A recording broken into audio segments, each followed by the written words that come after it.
So now get your second piece of 1x10 6-foot lumber. We'll be using half of this piece of lumber for our owl box. Part of it will be cut for the bottom and part of it for the back. We'll be starting with the smaller 7 3/4 inch bottom pieces. I usually try to start with the smaller pieces first. Otherwise, it's too difficult to cut them off of an increasingly shrinking piece of lumber.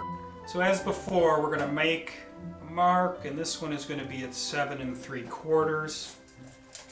And then I'll use my square scribe a line. This piece is going to be the bottom. And now we'll make the cut.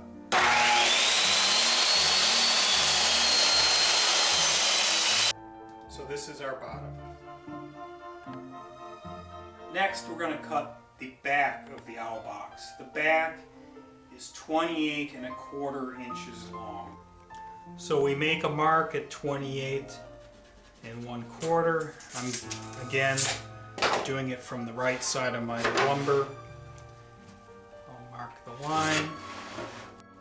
I've aligned my square, align my saw against the line, and I'll make my cut. This 28 1/4 inch piece of lumber will be our back.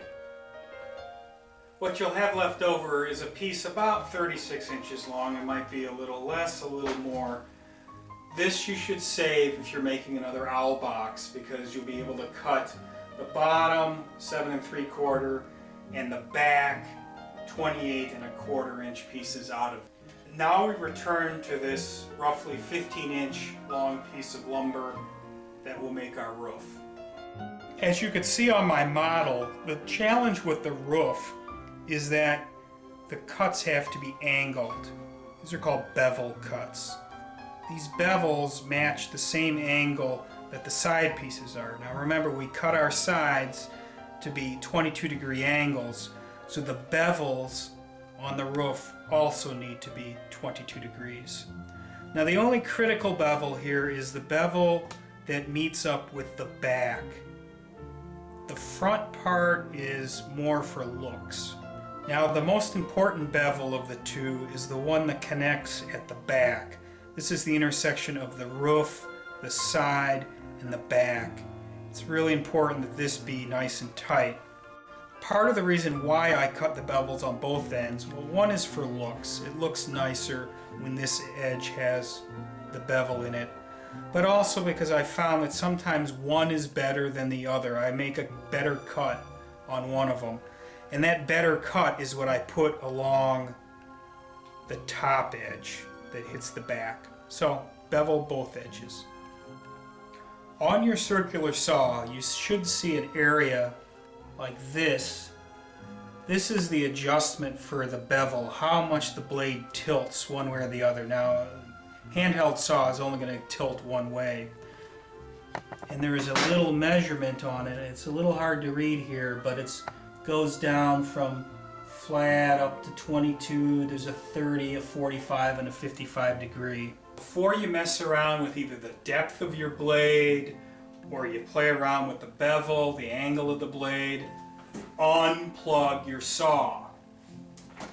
It's very critical, otherwise you could accidentally turn the saw on while you're making these adjustments. Now you'll notice in most of the shots so far, if you're looking closely, I have this blade drop pretty far. It's set at 2x right now. You should not normally do that. The reason I did it is to make some of the cuts more visible. But the key is that you should only have as much blade as the material you're working on exposed. If you're using 1x material, the blade should be exposed only to cut 1x material. It's far safer that way, and it puts less of a load on the saw.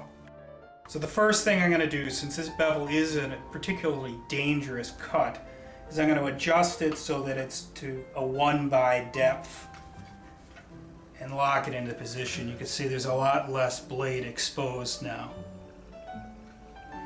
Now let's take a look at the bevel adjustment. Here on my saw, you loosen it, and then you can see how it's tilting like that. This is how you get your angle.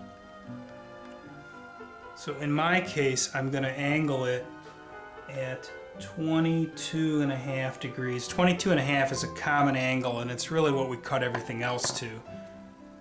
So I'll move that to that, and then I'll lock it in position. You can see how the saw is now angled.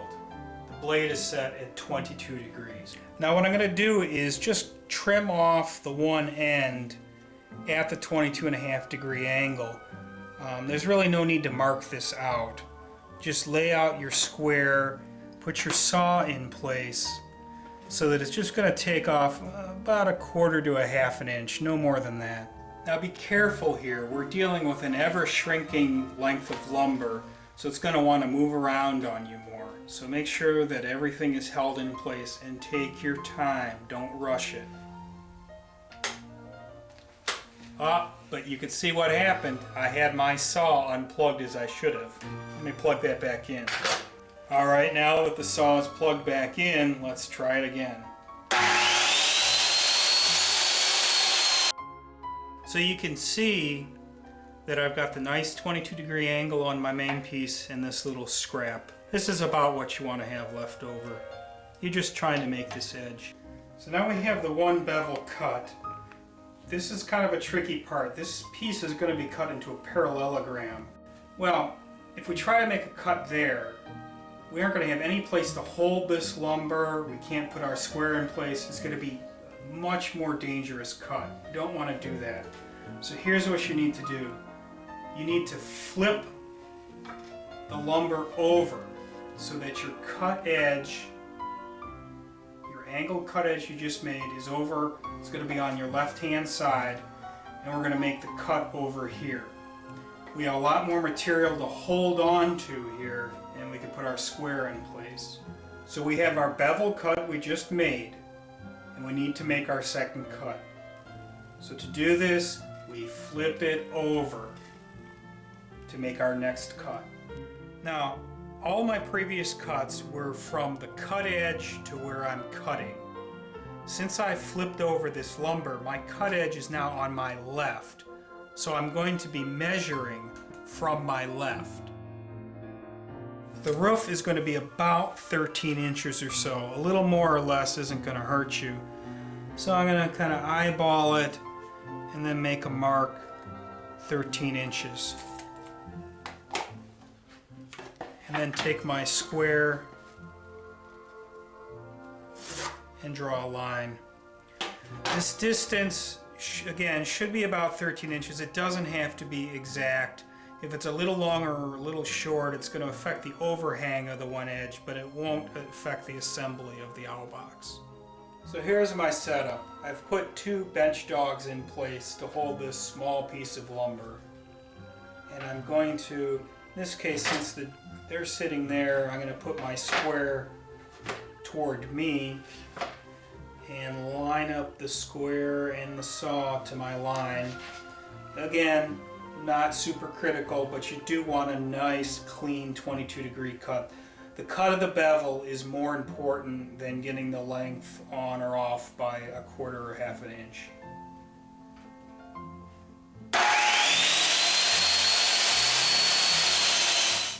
Now I was a little sloppy there, so I missed the line and made it a little short. Let's see how bad.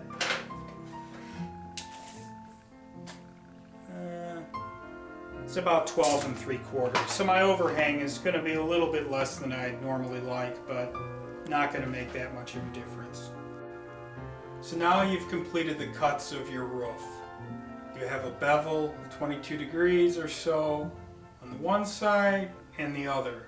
The final shape being a parallelogram. Again, it's important that it's a parallelogram. So that completes the cuts for our owl box. I've just cut enough lumber for one. If you wanted to, if you bought the 3 pieces of lumber, I would go ahead and cut the sides and the front and the bottom and everything else for the second owl box. Once you've done all your cuts, take the time and vacuum up your floor. Get all this sawdust off up your floor, otherwise you're going to slip and fall. So relax, take a break, clean up the shop, and then in the next video we'll talk about assembling your owl box.